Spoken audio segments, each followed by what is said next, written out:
All right, welcome back to WMMA Scene Now with your host Chuck Stevenson, coming at you tonight with a fight review. So we're going to Singapore for one championship, Unbreakable number 2. We're going to a catch weight, 62.5 kilograms. Sovannahry M coming in at 3-1, taking on JeongYun Choi coming in at 2-1. Both fighters coming off of their first professional loss in MMA, so both are going to come out and look to get a win and not make it 2 in a row. So first round, M came out aggressive early, closed fast, looking for that takedown, but she was initially stuffed by Choi. Now from there, they started battling in the clinch before M was finally able to get her hands around Choi underneath her butt and bring her down. From there, M tried to pull her out from the cage, but Choi was able to fight her way back up. And from there, a nice long clinch battle ensued. You know, they exchanged positions a few times. They threw some knees and some punches. Just nice little clinch battle there. One point, Choi tried to throw M with a hip toss, but M was able to reverse it and landed on top. Choi, however, was able to keep her guard position and eventually fight her way back up. And from there, the round ended with another clinch against the fence. You know, with one championship's open scoring, mostly they were fought in neutral positions with no one really gaining advantage. I have to agree. You know, Rich Franklin said that he scored it for M, or had M ahead, I should say, after the first, but based purely on aggression because Choi was constantly on the defense, whereas M was the aggressor.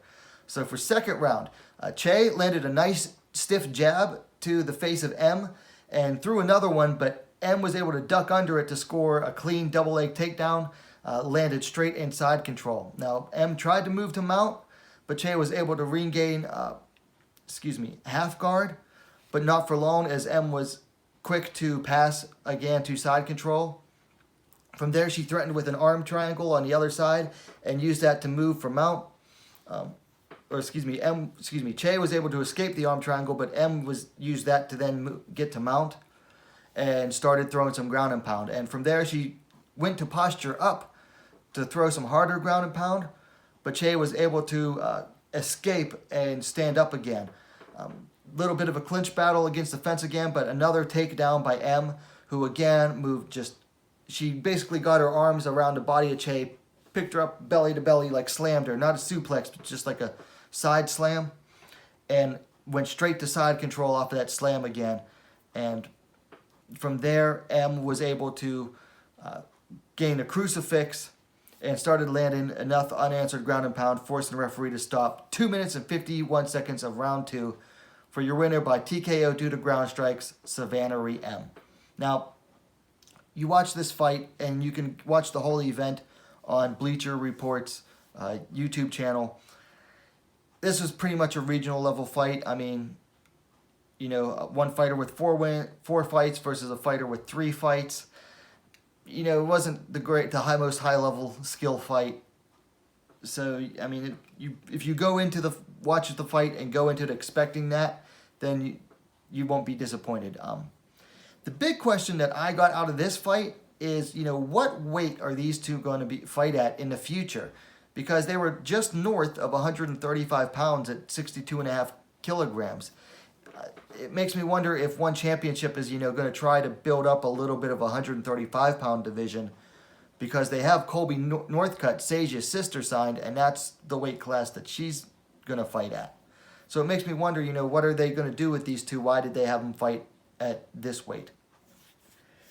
Now, for things to work on, for M, she needs to commit to that initial takedown. She came out very aggressive and looking for that initial takedown, but she got Choi up against the fence and Choi was able to stuff it, and she kind of gave up on it for a little bit until she was able to make enough adjustments. But I think it's because she just wasn't really committed to it enough. So she needs to commit more to that initial takedown if that's going to be her first move off the belt. Also, she needs to work on her positional control. She was trying to advance too much, and this is very much a rookie mistake. And you see on lower level fighters are going to get into a lot more scrambles because they don't have the positional control down yet. M had the leg triangle around the legs of Choi after she got her down, but then, didn't really tighten it up and sit down on it, which allowed Che to get to a better position and get back up eventually. So she needs to really work on her positional control and make sure that she has a strong position. You could also apply that to when she had the mount. She postured up and didn't have her weight set on her hips and wasn't low enough on the mount on Che, and it allowed Che to escape. So really work on that positional control. Now for Che, obviously a lot more for her to work on. First off, needs to work on that takedown defense.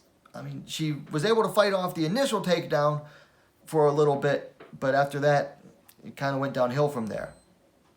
Also obviously needs to work on her ground defense. She comes from a kickboxing background. I'm not sure how much she's worked on the ground game, but still needs to keep working on that as well. Also, she needs to learn how to use her length and reach. She stands 5 feet 9 inches, 174 centimeters tall. That is a tall girl. She needs to really learn to use that reach to keep shorter opponents on the outside. And finally, and this I think might be the hardest thing for her because she just doesn't seem this way, Che needs to get mean. I mean, get mean in her fights. She was just constantly on the defense, wasn't getting aggressive enough, wasn't getting, angry at all. She needs to get mean in her fights. I mean, you get control in the clinch, start landing some hard knees and throw some strikes and just get mean in your fight and stop being like so timid and on the defense all the time. Maybe she just doesn't have that type of personality, but if she's going to keep fighting, she needs to get mean. Now, as far as fights to make, I don't know, because they're above the established weight classes in one championship. So if one keeps Che and for M as well, they're going to have to really, look to find opponents for them. Okay, so those are my thoughts on this fight from One Championship Unbreakable 2 between Sovannahry M and JeongYun Choi. I think I see more potential in M than Che at this point. Although Che, if she can learn to use her reach and works on takedown defense and her ability, she's able to get back up pretty good. If she can keep working on those three things, she could do well also, but definitely needs to get mean, like I said. Anyway, let me know your thoughts on the fight in the comments down below. I will put a link with the timestamp to it in a pinned comment. And, let me know your thoughts on the fight as well. And if you like the video, please give it a like. And while you're at it, what are you waiting for? Subscribe to WMMA Scene Now, the most complete women's mixed martial arts dedicated platform on YouTube. Thanks for watching. We'll see you next time.